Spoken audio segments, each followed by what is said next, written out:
আল্লাহ রাসূল বললেন, আর শায়েক ও শায়েকাতে লা ইয়াদখুলুল জান্নাহ, বুড়া এবং বুড়ি জান্নাতিতে যাবি না। তাহলে সর্দারের কি দরকার? নবীর সামনে এক বুড়া সাহাবী, সেই কান্না, নবী আর থামাবার পারে না। এই কান্না বন্ধ করো। বলে, হুজুর আপনি কইলেন, আপনার মুখ দিয়ে যেটা বের হয় সেটা তো আপনি করেন না। কে কয়? মা ইয়ানতিকু আনিল হাওয়া ইন হুয়া ইল্লা ওয়াহয়ুহা। বুড়া বুড়ি যদি জান্নাতে না যায় তাহলে আমার খবর কি? এই জন্যই তো কাঁদতেছি। আল্লাহ রাসূল বলে, কান্না বন্ধ করো, আল্লাহ তোমাকে জান্নাত দিছে, যাও। যেই বলছে দিছে, বুড়ার সেই খুশি। রাসূল বলে, খুশি তো ভালো আছো, এই বুড়া অবস্থায় জান্নাতে যায় তুমি কি চাবা? বুড়া বলতেছে, জান্নাতে গেলে আমি চাবো আল্লাহ যেন সোনার ইটের বাড়ি দেয়। কিসের? রাসূল বলে, সোনার ইটের বাড়ি? ইটে দেখি নাই বাড়ি করা যাচ্ছে না, আর সোনার ইট? আচ্ছা ঠিক আছে, তাই দিবি। ওলা তাশতাহি আনফুসুকুম, সুবহানাল্লাহ বলেন। জান্নাতেরা যা চাবে আল্লাহ তাই দিবে। রাসূল বলে, এরপরে কি চাও? বলে, হীরা জহরতের বর্তন চাই। বর্তন মানে থালা বাসন এগুলা। আল্লাহ রাসূল বলে, তারপরে কি চাও? বলে, তারপরে আঙ্গুর ফলের বাগান চাই। নবী চমকে গিয়ে বলতেছে, এত ফল থাকতে আঙ্গুর ফল খেন? বলে, হুজুর আমার যে দাঁত নেই। এখন দাঁত না থাকলে আপেল পেয়ারা এগুলো যদি বাগান হয় তাহলে চাইয়া দেখা লাগবে, খাওয়া যাবে না। দাঁত না থাকলে কী হবে? হুজুর আমার মাসটা শক্ত, আঙ্গুর ফেলা ঠাসি দিলে খাওয়া যায় হুজুর। আল্লাহ রাসূল বললেন, ঠিক আছে, তোমাকে এই বয়সে আল্লাহ যদি 70টা বউ দেয়, যাদের বয়স হবে 16 কি 17, 17 বছরে 70টা বউ যদি আল্লাহকে তোমাকে দেয়, তাহলে তুমি কি করবা? বুড়া বলতেছে, দেখা ছাড়া আমার বুদ্ধি নেই। আল্লাহ রাসূল বলে, কে রে পাগলা, আল্লাহকে বউ দেখার জন্য দিবি? বুড়া বলতেছে, মা যায় খাড়া হয় না, তাহলে খেলবো কেমনে? জোরে খান কথা ঠিক কিনা? বাংলাদেশে কতগুলো বুড়া আছে না নাই? মা যা খাড়া হয় না, দুইজন খাড়া করে দেয়, ওই এখন বলে খেলা হবি, খেলা খেলবার গেলে মা যা লাগবি। জোরে কোন কি কথা কর না কেন? খেলবার গেলে বুড়ারা খেলবার পারবি? আল্লাহ রাসূল বলেন, মুরব্বি, আল্লাহ তোমাকে জান্নাতে বউ দেখার জন্য দিবে না। এখন বুড়া সাহেব বলে, হুজুর তাহলে কি করব? রাসূল বলে, মুরব্বি রে, আল্লাহ যখন তোমাকে জান্নাত দিবে তখন তোমাকে যুবক বানায়া দিবে। এখন বেহেশতে যুবকদের সর্দার যদি হাসান হোসেন হয়, এখানে প্রকৃত অর্থে সমস্ত জান্নাতীদের সর্দার হবে হাসান আর হোসাইন। আল্লাহ রাসূল বলেছেন, এমনকি আমারও সর্দার হাসান হোসাইন। সুবহানাল্লাহ বলেন। রাসূল সাইয়েদেনা হাসান, সাইয়েদেনা হোসাইন বলেছে। সাহাবীরা বলে, হুজুর কেমনে? বলে, এই দুইটাই তো আমাদের সর্দার। ধরে কোন সুবহানাল্লাহ। ওমর ফারুক মাঝে মধ্যে হাসান হোসাইনকে নিয়ে কি যেন বলবার চাই, কিন্তু নবীর কাছে বলার সাহস পায় না। মানে হাসান হোসেনকে নিয়ে কি যেন বলবার চাই, বলার সাহস পায় না। কিন্তু একদিন জোহরের নামাজের সময়, জোহরের ফরজ কয় রাকাত? এজরকন কয় রাকাত? প্রথম রাকাতে নবী 3 বার সুবহান রাব্বিল আলা দিয়ে সেজদা দিল, কিন্তু দ্বিতীয় সেজদায় গিয়ে নবী আর সেজদা থেকে মাথা তোলেন না। প্রত্যেকটা সাহাবী 100 বার সুবহান রাব্বিল আলা কইছে, কিন্তু নবী সেজদা থেকে মাথা তোলেন না। দ্বিতীয় রাকাত ঠিক, তৃতীয় রাকাত ঠিক, চতুর্থ রাকাত ঠিক মতো শেষ হয়ে গেল। সালাম ফেরানোর পরে ওমর ফারুক রানী বললেন, নবী গো, প্রথম রাকাতের দ্বিতীয় সেজদা এত লম্বা হলো কেন? 100 বার সুবহান রাব্বিল আলা বলে আমি মাথা তুলবার চাইছিলাম, কিন্তু মা তাকুমুর রাসূলু ফাখুযুহু ওয়া মা নাহাকুম আনহু ফান্তাহু। নবী যা করবেন এইটাই তোমাদের শরীয়ত, এই মনে করে সেজদায় ছিলাম গো নবী। এত লম্বা সেজদা কেন দিলেন? যদি মেহেরবানি করে আমাদের একটু বলেন। প্রত্যেকটা সাহেব বলে, ইয়া রাসূলুল্লাহ, হুজুর আমরা একটু শুনবার চাই। রাসূল বলেন, তাহলে শোনো। দ্বিতীয় সেজদায় 3 বার সুবহান রাব্বিল আলা বলে আমি মাথা তুলবার চাইছিলাম। আমি যখন মাথা তুলবো এমন সময় দুই পবিত্র আমার পিঠের উপরে এসে বসলো। দুইটা পবিত্র যখন বসে গেল, আমি তখন হাত দিয়ে ওদেরকে পিঠ থেকে নামাবার চাই, কিন্তু নামাজের মালিক আল্লাহ বললেন, হাবিব, হাসান হোসেনকে আপনি যেমন ভালোবাসেন আমি আল্লাহ তেমন ভালোবাসি। এই দুই পবিত্র সন্তান যতক্ষণ আপনার পিঠে থাকবে আপনি সেজদা থেকে মাথা তুলবেন না। এই কথা শোনার পরে হযরত ওমর আর কোনো বেকা চিন্তা করে নাই। জোরে কোন সুবহানাল্লাহ। কবর রে, বেয়াদবি করিস না। এই বলে আবার যখন কোদাল মারতে চায়, এমন সময় কবরের ভিতর থেকে আওয়াজ আসতেছে, আবু যর, এই কবরকে সাবধান না করে বরং যারা কবরে আসবে তাদেরকে সাবধান করো। আমি কবর কার মেয়ে, কার মা, কার বিবি এইটা কবর দেখব না। নবী বলেছেন, ফাতেমা তুমি নবীর মেয়ে হওয়ার পরে জান্নাতে যাবে, এইটা কখনো মনে করবা না। তুমি নবীর মেয়ে বলে আল্লাহ তোমাকে জান্নাত দিবে, এইটা কখনো মনে করবা না মা। জান্নাতে যদি যাওয়ার চাও, জান্নাতের আমল করে তোমাকে জান্নাতে যেতে হবে। ফাতেমা বললেন, বাবা মেয়েদের জান্নাতে আমল কি? আল্লাহ রাসূল বললেন, মেয়েদের জান্নাতে 1 নম্বর আমল হলো পর্দা। 1 নম্বর আমল হলো পর্দা। ফাতেমা, পর্দা যদি তুমি মেনে চলো, বাকি আমল আল্লাহ তোমার জন্য সহজ করে দিবে। সুবহানাল্লাহ, জোরে কোন। কবরকে সাবধান করো, কবরবাসীকে সাবধান করো, কবরকে সাবধানের দরকার নাই। এমন শব্দ শোনার পরে আবু যর গিফারির দেহ থরথর করে কাঁপতেছে, কোদাল আর মারতে পারে না। কবর সাইরা কোথায় যেন পালায় গেছে। নির্দিষ্ট সময় হযরত আলী, নির্দিষ্ট সময়, কারণ রাতের বেলায় দাফন করা লাগবে। ফাতেমার ঘরের মধ্যে ঢুইকা দেখে ফাতেমা গোসল করেছে। মা ফাতেমাকে শেষ গোসল দুনিয়ার কেউ করায় দেয় নাই, নিজে নিজেই গোসল করেছে। আলী তাকায় দেখে ফাতেমা নিজে নিজেই কাফনের কাপড় পরেছে। ডান পাশে হাসান, বাম পাশে হোসাইন, 2টা সন্তানকে আদর করে করে ফাতেমা ঘুমায় দিছে। কারণ এই 2টা সন্তান যদি চেতন থাকে তাহলে তার মাকে দাফন করার ব্যাপারে বাবাকে বিরক্ত করবে। এই জন্য ফাতেমা হাসান হোসেনকে ঘুমায় দিয়া মাঝখানে নিজে চিরতরে ঘুমায় গেছে। হযরত আলী 2 সন্তানের মাঝখান থেকে ফাতেমার মুখটা বেঁধে ওই লাশটা কাঁধে করে নিয়ে জান্নাতুল বাকির পূর্ব কোণায় আবু যর গিফারি বলে চিৎকার দেয়। কিন্তু আমার আল্লাহ তাআলা আবু যরকে কবর থেকে, কবরের ভিতরে আওয়াজ দেয় সরাই নিছে। আলী ফাতেমাকে দাফন করার পরে বলে, আল্লাহ আমার ফাতেমাকে আমি দুনিয়াতে কিছুই দিবার পারিনি। আল্লাহ, এই ফাতেমা একদিন আমাকে বলেছে, ওগো স্বামী, আমার নবী আমার কাছে বললেন, ফাতেমা আল্লাহ ছাড়া কাউকে যদি সেজদা দেওয়ার হুকুম থাকতো তাহলে তোমাকে বলতাম আলীর পায়ে সেজদা করো। আল্লাহর পরে মেয়েদের কাছে সবচাইতে দামি ওই মহান ব্যক্তি হলো তার স্বামী। এত কষ্ট, এত দুঃখ। এরপরে ফাতেমা তার কথার দ্বারা, ব্যবহারের দ্বারা আমি স্বামীকে কোনোদিন কষ্ট দেয়নি। মাবুদ আমার বিবি ফাতেমাকে কবুল করে নাও। এই দোয়া করার পরে তাকায় দেখে সামনে কয়েকটা পুরাতন কবর। এখনই ফাতেমাকে কবর দিছে, সেই নতুন কবর আর নাই। ফাতেমার কবর কোথায়? ফাতেমার কবর কোথায়? নিজের স্বামী আলী চিৎকার দিয়ে বলে, আল্লাহ এখনই কবর দিলাম, আমার বিবি ফাতেমার কবর কোথায়? কোথায় ফাতেমার কবর? গোটা জান্নাতুল বাকি দৌড়ে আর ফাতেমার কবর খোঁজে। গায়েব থেকে যেন ডাকতে বলে, আলী রে, ফাতেমা পর্দানিশী, আমি আল্লাহ জহুরা ডিগ্রি দিয়া ফাতেমার কবরটাকে কিয়ামত পর্যন্ত পর্দা করে দিয়েছি। আমার মায়েরা, এই জহুরা ফাতেমার সঙ্গে যদি জান্নাতে যাবার চান মা, তাহলে আপনাদের 1 নম্বর আমল হলো পর্দা। আপনারা পর্দা মেনে চলবেন। আপনাদের পেট থেকে আল্লাহ যে সন্তান দিবে, ওই সন্তানগুলো সাধারণ সন্তান হবে না, ওই সন্তান হবে আল্লাহর ওলি সন্তান। সুবহানাল্লাহ কোন না কেন? ভাইজান, আমার মায়েদের কথা থেকে চলে আসলাম, একটু মনোযোগ দিয়ে শোনেন। আল্লাহ মুসা মৃত্যুকে পছন্দ করে 3টা কারণ। 1 নম্বর কারণ হলো না মরলে জান্নাতে যাওয়া যাবে না। তাহলে 2 নম্বর কারণ কি? মুসা বলে, আল্লাহ মৃত্যুকে পছন্দ করার 2 নম্বর কারণ হলো আমার মৃত্যুটা কেবলমাত্র, শুধুমাত্র আপনার জন্যে আমি অক্ষ করেছি। সুবহানাল্লাহ, জোরে কান। এই সময় সুবহানাল্লাহ মুখ দিয়ে বাড়াচ্ছে না?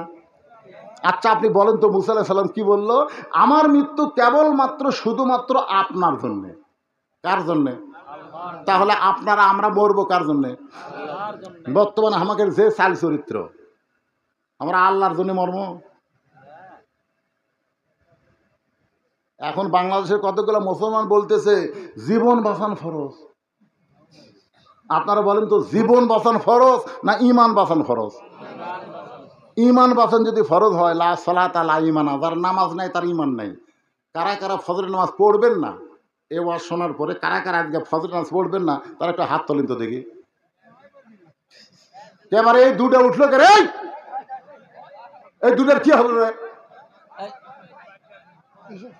না না না, এই এতক্ষণ ধরে ওয়াজ করতেছে, ওটা বসে দেখছেন? এই দূরে লাভ দিয়ে ওঠার কারণ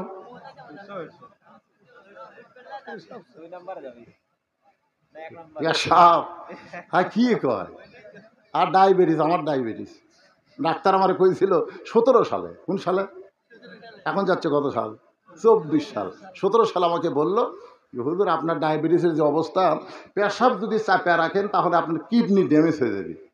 আর ওয়াজ যখন করেন তখন পেশাবের ঝাঁকিটা নিচের দিকে যায়, আস্তে আস্তে আপনার পেশাবের এই যে একটা থলে আছে, এই থলে পেশাব দিয়ে ভরে দেবে। আপনাকে 1 ঘন্টা পর পর পেশাব করা লাগবে, না করলে কিডনি ড্যামেজ।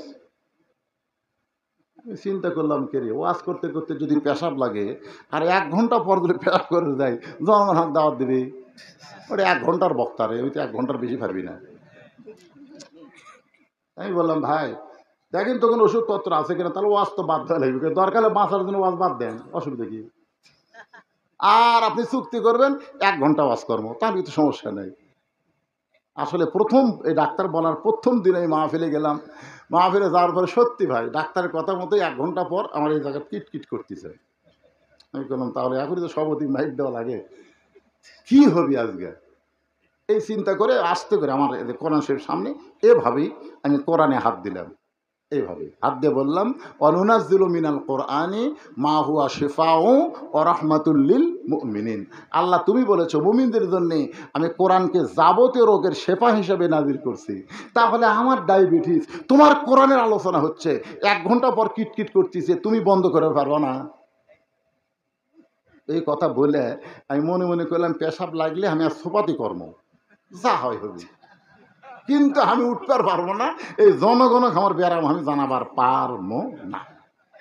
বিশ্বাস করেন, মিনিট 5 আমার কষ্ট হলো, তারপরে ওই যে তলপেট ঠান্ডা হলো ভাই, আজও পর্যন্ত তলপেট ঠান্ডা। ঘন্টার পর ঘন্টা আমি ওয়াজ করে ঘড়ি দেখি না, আমার আর পেশাব লাগে না। তা আপনারা ওঠেন কেন? কে উঠলো? কৃষক 2 জন উঠবে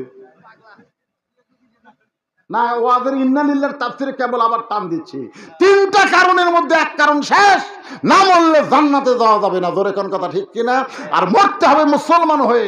মুসলমান হয়ে মরলে কি আমল লাগবে? সে আমলের উপরে পুরুষের নামাজ, নারীদের পর্দা, ফাতেমা রওয়া শেষ। তার লম্বা সময় নাই তো, এখন ওটা লাগবে কেন?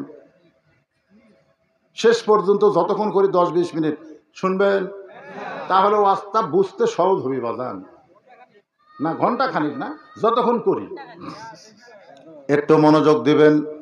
ফজরের নামাজ কারা কারা পড়বেন না হাত তোলেন, একজন হাত তোলেন নাই, তার মানে আপনারা সকলে ফজরের নামাজ পড়বেন। সকলে বলেন আলহামদুলিল্লাহ। আজকে ঘর গ্রাম পুরোপাড়া যুব সমাজের মাহফিল সার্থক। এতগুলো মানুষ যদি ফজরের নামাজ বাদ না দেয়, আল্লাহ বলবে তোদের মাহফিলের কারণে আমার নামাজি বান্দা হয়ে গেল, আমি আল্লাহ তোদের মাহফিলের ওসিলায় জান্নাতি কবুল করে নিলাম। সুবহানাল্লাহ বলেন। মুসা বলতে জানলাম, মৃত্যুকে পছন্দ করার 2 নম্বর কারণ হলো, আমার মৃত্যুটা কেবলমাত্র আপনার জন্যে, আমরা মরবো কার জন্যে? আরো জোরে কন, আল্লাহর জন্য। যদি মরতে চাই, জালেমদের জুলুম সহ্য করা লাগবে না ভাই। আজকে আমরা শুধু বাঁচবার চাই বলে পুলিশ আমাকে খোঁজে, আর আল্লাহর জন্য যখন মরবার যাব, পুলিশ খুঁজে লাভ হবে না, কারণ মরাই লাগবে আল্লাহর জন্য। জোরে কন কথা ঠিক কি না? ওয়াজ করতে আসি, বউ বলে কোথায় যাবেন? তাই বলি অমুক জায়গায়, দেখে শোনা ওয়াজ করবেন। আমি বলো ওয়াজ একার থানা ছাড়িয়া এখানে গ্রামের মধ্যে রে, তাও দেখবেন পুলিশের গাড়ি, র্যাবের গাড়ি, একটু দেখে শোনা করবেন। দেখেন এই বয়সে আর ধরা খান না গো, মেলা খাসেন, আর ধরা খান না। তখন আমার বইয়ের কপালে একটা চুমা দিয়ে বললাম, রেজাউল করিম কাউসারিক চিনিস? তো বউ বলতেছে কি হচ্ছে? অপ ধরছে রে, কিন্তু ছাড়তেছে না। আর বউ কুটিবন্দি করে থসে, কে টেকা বসে নাই, আমি কইলাম রে পুলিশ ধরেনি রে। বউ বলে তাহলে কি ধরছে? বলে তুই তো খালি পুলিশ ধরার চিন্তা করিস, কাউসারিরে পুলিশ ধরে নাই, আজরাইল ধরছে। সঙ্গে সঙ্গে বউ কান্দে। আমি কই কান্দিস কেন? বলে স্বামী গো, এতদিন শুধু পুলিশ ধরার চিন্তা করছি, কিন্তু আজ থেকে বুঝতেছি পুলিশ ধরা আসল না, মুসলমানকে আজরাইল ধরাই হলো আসল। ধরে ঠিক কি না? সবাইকে আজরাইল ধরবে, শত চেষ্টা করলে আমরা পালাই যেতে পারবো না। আল্লাহ বলেছেন ধরাই যখন দিবা মুসলমান হয়ে ধরা দাও, তোমার লাশটা কবরে আসতে দেরি হবে, কিন্তু তোমার রুহকে আমি জান্নাতে রাখতে দেরি করব না। ইল্লে নামক জান্নাতের বাগানে তোমার পাখিটাকে আমি আল্লাহ স্বাধীনতা দিয়া দিব। আমার সোনার ময়না পাখি কোন দেশেতে উইরা গেলি রে, দিয়া মোরে ফাঁকি রে আমার সোনার ময়না পাখি। সবাই বলেন, এই যুবকের সবাই বলো, আমার সোনার ময়না পাখি লাশখানা কবর দিয়া, দেহখানা কবর দিয়া, জান্নাতে চইলা গেলি নাকি? আমাদের ময়না পাখি আমাদেরকে ফাঁকি দিবে না, আমাদের দেহকে কবরের মধ্যে ঢাইকা দিয়া আমাদের পাখি জান্নাতের ইলনি নামক বাগানে চলে যাবে। তাহলে মুসার 2 নম্বর চাওয়া কি? আল্লাহর জন্য। মৃত্যুটা কার জন্যে? আমার আল্লাহর কুদরতি মুখে হাসি ফুটে গেছে, আল্লাহ হাসতেছে। মুসা বলে আল্লাহ হাসার কারণ কি? আল্লাহ কয় মুসারে তুই খুব চালাক, আমার জন্য যারা জীবন অক্ষ করবে তারা মরবে না, আমি আল্লাহ তাদেরকে অমর করে দিব। আপনাদেরকে 2টা মানুষের নাম কব, দেখেন তো মনে আছে নাকি। একজন মানুষের নাম হলো আবুল মনসুর, আর একজনের মানুষের নাম হলো আবু হানিফা। আপনারা বলেন তো আবুল মনসুরকে কেউ চেনে? আবু হানিফা? আবুল মনসুর যখন বাগদাদের খলিফা ছিল, ওই সময় আবু হানিফা রহমতুল্লাহ আলাইকে অন্যায়ভাবে জেলে বন্দি করে তাকে হত্যা করলো। যিনি একজন বাদশাহ খলিফা ছিল তার কথা কারো মনে নাই, অথচ আবু হানিফার কথা কিয়ামত পর্যন্ত মানুষের অন্তরে অন্তরে। তার মানে বোঝা গেল, তোমরা শক্তিশালী হয়ে ভালো মানুষকে মারবা, মনে করবা তোমাকের নাম থাকবে, তোমাকের নাম পৌঁছে যাবি, ভালো মানুষের নাম কিয়ামত পর্যন্ত জাগ্রত থাকবে। আপনারা বলেন তো, ইয়াজিদ আর হোসাইন এই 2টার মধ্যে কোনটা বেঁচে আছে, কোনটা মরিছে? খালি মরিছে। আমার এলাকার এক আকাশ হিন্দু, ওর এক বেটা হচ্ছে, ওই আমার কয় মামা, মামা করে কয় মামা আমার বেটাকে একটু দোয়া করে দেন। দোয়া লাগবে না, তোর বেটার নাম ইয়াজিদ থো। যে খোঁজ ইয়াজিদ থো, আমার কোল দিয়ে কারণে কয় মামা হিন্দু হওয়ার বাড়ি, তাই বলে অভিশপ্ত তো একটা পাপিষ্টর নাম আমার সন্তানে রাখবো? দেখছেন, একটা হিন্দু পর্যন্ত তার বেটার নাম ইয়াজিদ থবি না, তাহলে ইয়াজিদ কেমন পচা পচিছে ভাই। অথচ ক্ষমতার চেয়ার থেকে ইয়াজিদ বলেছিল, হোসেন তুই শেষ হয়ে গেছিস, তোর নাম গন্ধ থাকবে না। হ্যাঁ, অন্যায়ভাবে হোসাইনকে হত্যা করলে, আজকে তুমি ইয়াজিদ পচে গেলে, হোসাইন পচনি। প্রত্যেক পাড়ায় পাড়ায় হোসাইনের জন্ম হচ্ছে। ধরে কোন কথা কন না কেন? এই খালি ঘুম পাড়তেছে নাকি এটা? কে বাজান, আমার ওয়াজর থেকে ঘুম পারে না বা, ওয়াজও করি মাঝে মাঝে চুটকিও মারি, জোরে এখন ঠিক না, ঘুম আসে কোথ থেকে? তার মানে 12টা মনে হয় পার হচ্ছে। না না না, অসুবিধা নেই, একটু মনোযোগ দেবেন। আল্লাহ বলে মুসা রে, মৃত্যুকে পছন্দ করার 3 নম্বর কারণ কি? মুসা বলতেছে আল্লাহ মৃত্যুকে পছন্দ করার এটা শেষ কারণ, এটা বললি ও শেষ। কয় কারণ? 1 নম্বর কারণ কি? না মরলে জান্নাতে যাওয়া। 2 নম্বর কারণ হলো মরবো কার জন্যে। আর 3 নম্বর কারণ মুসা বলতেছে আল্লাহ 3 নম্বর কারণ হলো, এই 3 নম্বর কারণ বলার আগে আমি একটা গান গাবো। আপনারা দেখেন তো, গান শুনে বুঝবার পারেন নাকি? আজ গানটা গাবো। চলতে পথে 2 দিন থামিলাম, যাবার কালে একজন আরো দেখা না পাইলাম, ও আমার সাদের মালা যাই রে ছিঁড়ে, রইব না আর বেশি দিন তোদের মাঝারে। কতজনকে কত কি দিলাম, যাবার কয়েকদিন আগে আমি বৃদ্ধাশ্রমে গেলাম। বেটা সব দিছে, বেটা এখন বুড়াক বৃদ্ধাশ্রমে থোসে। হায় হায়, আশ্চর্য হতে হয় ভাই রে। আজকে বুঝতেছেন না, আমার মা 1 ডিসেম্বরে আমি যখন অ্যাক্সিডেন্ট করলাম সিরাজগঞ্জের রোডে, মানে আমার এই কারকে 2টা গাড়ি চাপা দিয়েছিল, এরপরে যে আল্লাহ বেঁচাত হচ্ছে, ট্রাকও মারছে বাসও মারছে। আমার গাড়ি কিন্তু একবার চ্যাপটা হয়ে গেছে, দরজা ভাঙ্গে ভিতরে ঢুকছে, ওখানে আমি ছিলাম। আল্লাহ আমাকে কোনার মধ্যে সেভ করে হতে পারে। কিন্তু সমস্যা হলো, আমার অ্যাক্সিডেন্টের খবর আমি বাড়ি যাইনি। আমার মাকে দিছে যে হুজুর অ্যাক্সিডেন্ট করছে। যদি আমার মাকে খবরদাতা বলতো হুজুরের গাড়ি অ্যাক্সিডেন্ট করছে, তাহলে আমার মা ভালোই থাকতো। যেই বলছে হুজুর অ্যাক্সিডেন্ট করছে, শোনা মাত্রে আমার মা স্ট্রোক করছে 1 ডিসেম্বর। আমার আব্দুল আজিজ ভাই দেখছে, ছোট ভাই আমার, মার কাছে গিয়ে দেখছে। 25 ডিসেম্বর আমার মা মারা গেল। একটা ভালো মানুষ দুনিয়া থেকে চিরদিনের জন্য চলে গেল। আমার মাকে দেখছি 25 দিন। এই 25 দিন আমরা 4 ভাই, জোরে কোন কয় ভাই? আমরা সবাই মাকে নিবার চাই, কিন্তু আমাদের বউগুলা চিন্তা পড়ে গেল, এই 25 দিন পেশাব পায়খানা সাফ করবি কে? আল্লাহর কি কাম? আমার মায়ের আবার কোনো বেটি নেই, আর মায়ের পেট থেকে কোনো বেটি বাড়ানি। 4টা মাল বাড়াছে। কয়টা মাল বাড়াছে? এই মালগুলো হলো আমরা 2 কলেজের প্রফেসর, একটা প্যারামেডিক্যাল হেডমাস্টার, আর একটা ওয়াজের মাস্টার। এই 3টা মাল বাড়াছে, একটাও বেটি নেই। এখন এই আমার মা হলো মেয়ে মানুষ, তার দেখতে গেলে আমাকে বউগুলা কি দেখা লাগবে? জোরে করার কথা ঠিক কিনা? তখন এই চার বউ সবাই বলতেছে না, এখন যে পেশাব করি, পায়খানা করবি, এ করা লাগবি, সে করা লাগবি, এ তো কতজনকে কত কি দিলাম,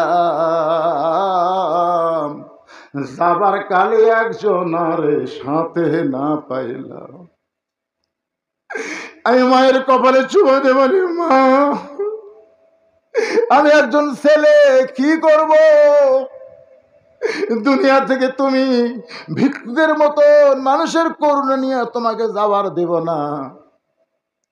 আমার মা দুনিয়া থেকে চলে গেল। তখনই বুঝলাম, এই বাড়ি ঘর সহায় সম্পত্তি কত কিছু আমরা করলাম, এমন একটা সময় চলে আসবে ভাই, ওই সময় আমি ছাড়া আমার আপন বলতে আর দুনিয়াতে কেউ না।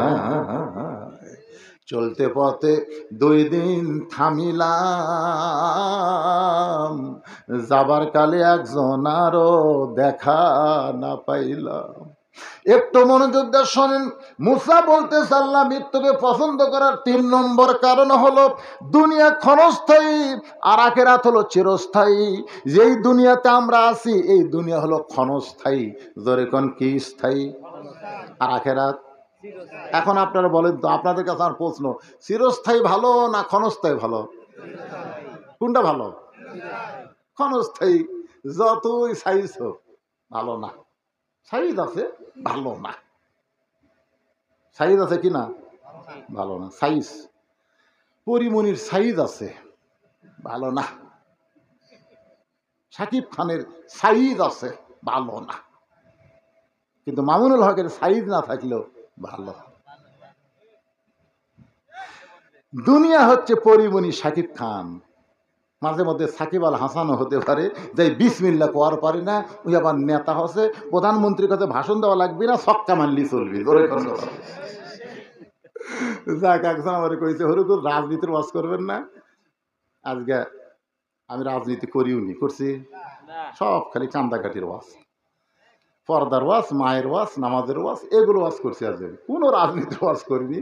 তবে আমাকে ভাগ্য খারাপ, যেই নেতা বিসমিল্লা ঠিক মতো কোয়ার পারে না। ভাগ্য ভালো? একটু মনোযোগ দিয়ে শুনবেন। দুনিয়া হলো পরিমণির মতন, শাকিব খানের মতন, আর আখেরাত হলো মামুনুল হকের মতন। মন চাইবে না জেলখানায়, তারপরেও যাইতে হবে। বউ আছে, তার কাবিন আছে কিনা। আর শাকিব খান কবে বিয়ে করলো, সমানে কালে বাচ্চার জন্ম দেয়, একটা সাংবাদিক কাবিন নিয়ে প্রশ্ন করে না। ঠিক? তা আপনাদের কাছে কোনটা ভালো লাগতেছে? ক্ষণস্থায়ী না চিরস্থায়ী? না, চিরস্থায়ী ভালো লাগলে যাবার চান না কেন? না না, যাবার চাইলে সাইজ এরকম হয়। একজন মেয়ে আমাকে বলতেছে, হুজুর আমার স্বামী খুবই সুন্দর, বোঝেন, আমি তাকলে বেড়াবার গেলে মেয়েরা খেলে আমার স্বামীর দিকে চায় থাকে হুজুর। এখন এই মেয়েদের বদনজর থেকে আমার স্বামীকে কেমনে বাঁচাবো, আপনি একটু দোয়া করে দেন তো। আমি তখন বললাম, মা কোনো দোয়া লাগবে না, তোমার স্বামীকে চাচা বানাও। আমার কয়, হুজুর একটা আলেম মানুষ, আপনি জালেমের মতন কথা বলেন, স্বামী করে দিন চাচা। আরে পাগলি, তোমাকে চাচা কবার খুশি, তোমাকে বলছি চাচা বানাও। তো বলে চাচা কেমনে বানাবো? তেল তেলা মুখ, একটু দাড়িওয়ালা বানাও।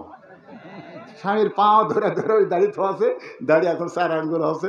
আর বউ বলতে, হুজুর আমার স্বামী নিয়ে ঘুরি, একটা মেয়েও আমার স্বামীর দিকে তাকায় না, যারা তাকায় তারা সালাম দেখায়, চাচা কেমন আছেন। আমার স্বামী তখন কোনো মেয়ে চাচা কয়, তখন আমার আর কোনো টেনশন নেই, কারণ চাচার সাথে ভাসতে কিছু হয় না। তা আপনাদের মধ্যে কতগুলো দেখতেছি এখন পর্যন্ত। সবচাইতে বড় কবিরা গুনাহ ঘুমের মধ্যেও মানুষ করে, সেটা হলো দাড়ি মুন্ডানো, দাড়ি চাচা। আমাদের নবী থেকে সমস্ত নবী রাসূল দাড়ি রাখছে, সাহাবীরা রাখছে, আল্লাহর ওলিরা রাখছে। আর আপনারা যে কোনো সময় মরা লাগবে ভাইজান, ক্ষণস্থায়ী দুনিয়ার মহব্বতে মুখে দাড়ি রাখতে পারতেছেন না কেন? যাদের মুখে দাড়ি নাই, এরকম দাড়ি চাচা লোক আজকের এই দাড়ি রাখার ওয়াজে দাড়ি রাখার নিয়ত করলেন? দাড়ি চাঁচা অবস্থায় যদি মরে যান না, কবরত গেলে মুনকির নাকির তখন বলবে, আমার নাবিও কা তোমার নবীকে। নবী দূর থেকে বলবে, আর সোফা দেখতো, আর কাপড় খুলে সোফাটাকে দেখ, তারপর নবী সম্পর্কে জিজ্ঞাসা কর। তো মুনকির নাকির মুখ খুলে দেখবি, রে ওল মুখে দাড়ি নাই। নবী কয়, উড়ে যা বুঝো তাই, ওই মুখ লিয়ে কবরত আসে আমাক নবী কবি, যতই নবী কক আমি নবী উম্মত হিসাবে স্বীকার করি না। তা আপনার দাড়ি চাঁচা অবস্থায় যদি মরেন, যতই আমরা দোয়া করি কামত হবি না।